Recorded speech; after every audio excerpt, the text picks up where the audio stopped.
অতিথি আপ্যায়নে পোলাও কোরমা রোস্ট কালিয়ার সাথে যদি একটা সবজি থাকে ব্যাপারটা কিন্তু বেশ হয়।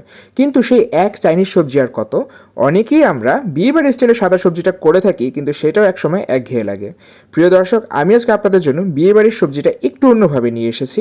এই সবজিটা আপনারা করে দেখুন, পোলাওর সাথে কিন্তু পারফেক্ট একটা কম্বিনেশন, বলতে পারেন একটা ইম্প্রোভাইজড বিয়েবাড়ির সবজি।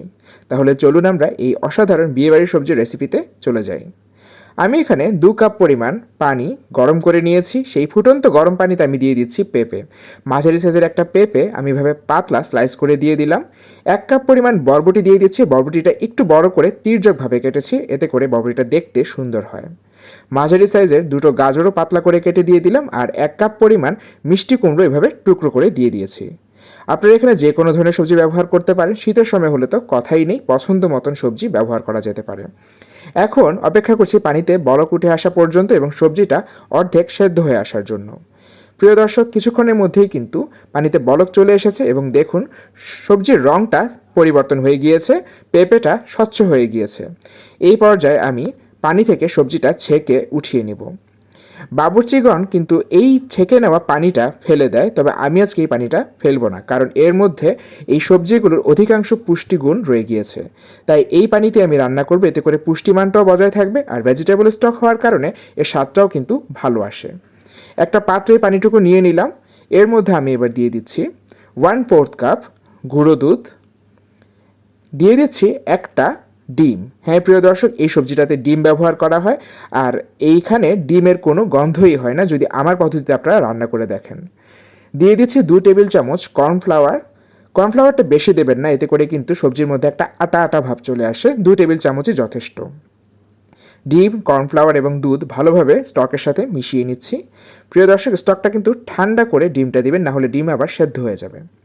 এই পর্যায়ে চলে যাচ্ছি পরবর্তী অংশে। আমি একটা হাঁড়িতে 2 টেবিল চামচ সয়াবিন তেল গরম করে নিলাম। আপনারা চাইলে ঘি দিয়েও করতে পারেন। তেল গরম হলেতে দিয়ে দিচ্ছি একটা তেজপাতা, 2টো এলাচ এবং ছোট এক টুকরো দারচিনি। গরম মশলাটা একটু ফোড়ন চলে এলে এর মধ্যে আমি দিয়ে দিচ্ছি 1 চা চামচ আদা বাটা এবং আধা চা চামচ রসুন বাটা। আদা বাটা এবং রসুন বাটা আমি কিছুক্ষণ ভেজে নিব, 30 সেকেন্ডের মতন। রসুন বাটার একটা অসাধারণ ফ্লেভার কিন্তু ছড়াবে। এখন দিয়ে দিচ্ছি 1 কাপ মুরগির মাংস। আমি এখানে মুরগির বুকের মাংস লম্বা করে চিকন করে কেটে নিয়েছি। আপনারা চাইলে এখানে চিংড়িও ব্যবহার করতে পারেন।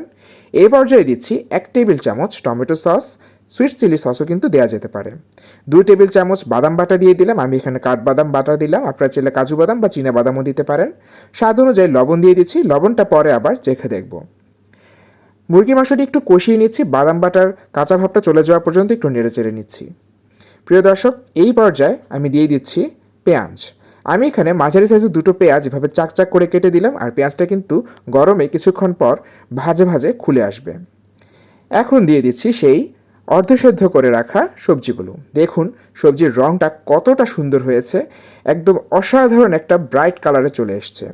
এভাবে সবজিকে রান্না করে দেখবেন, পুষ্টিমানটাও অক্ষুণ্ণ থাকে, সবজির রঙটাও সুন্দর হয়, যে কেউ এমনিতেই এটা খেয়ে নেবে। সবজি এবং মাংস একটু ভুনা ভুনা করে নিচ্ছি, 2-3 মিনিট একটু ভেজে নিচ্ছি। এখন দিয়ে দিচ্ছি আমি আধা কাপ পরিমাণ মটরশুঁটি। মটরশুঁটিটা আগেই ভাপানো ছিল। এবার মটরশুঁটিটাও একটু কষিয়ে নিচ্ছি। এই পর্যায়ে দিচ্ছি আধা চা চামচ সাদা গোলমরিচের গুঁড়ো। সাদা গোলমরিচের গুঁড়ো দিলে ফ্লেভারটা ভালো আসে। আর সেই যে আমরা স্টকে দুধ, ডিম, কর্নফ্লাওয়ার মিশিয়ে রেখেছিলাম, সেই মিশ্রণটাও দিয়ে দিলাম। আমাদের সবজিটা কিন্তু প্রায় সেদ্ধ হয়ে এসছে, আর ডিম এবং কর্নফ্লাওয়ার থাকার কারণে এটা কিন্তু খুব সহজেই ঘন হয়ে আসবে। তাই আমরা চুলোয় এটা বেশিক্ষণ রাখবো না।